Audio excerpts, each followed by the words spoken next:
Hi, my name is Duke Al. I'm a spoken word poet, and for the last 10 workshops I have been working with young people who live with type 1 diabetes. I live with type 1 diabetes myself, and we have been exploring poetry, the power of the pen, in a way of self-expression and understanding.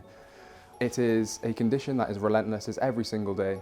I'm currently on injections a minimum of 5 times a day. When I first got diagnosed, it was quite difficult. I had a bit of frustration and anger and a bit of self-destruction, and to sort of understand that, poetry and the power of the pen was there.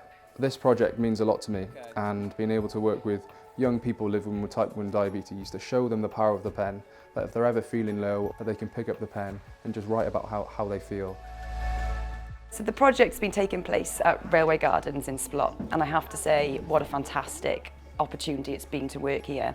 The environment that we're in, the facilities that are available has been absolutely incredible and perfect for this project.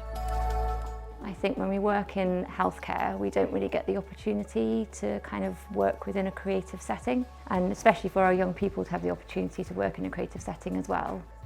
The project has been beneficial in so many different ways, not only for the young people, but for us as practitioners.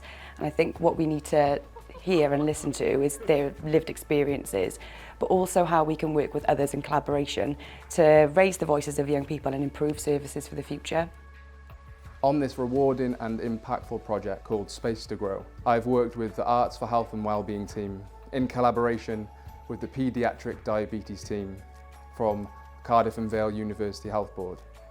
And I want to thank our funders, Arts Council Wales.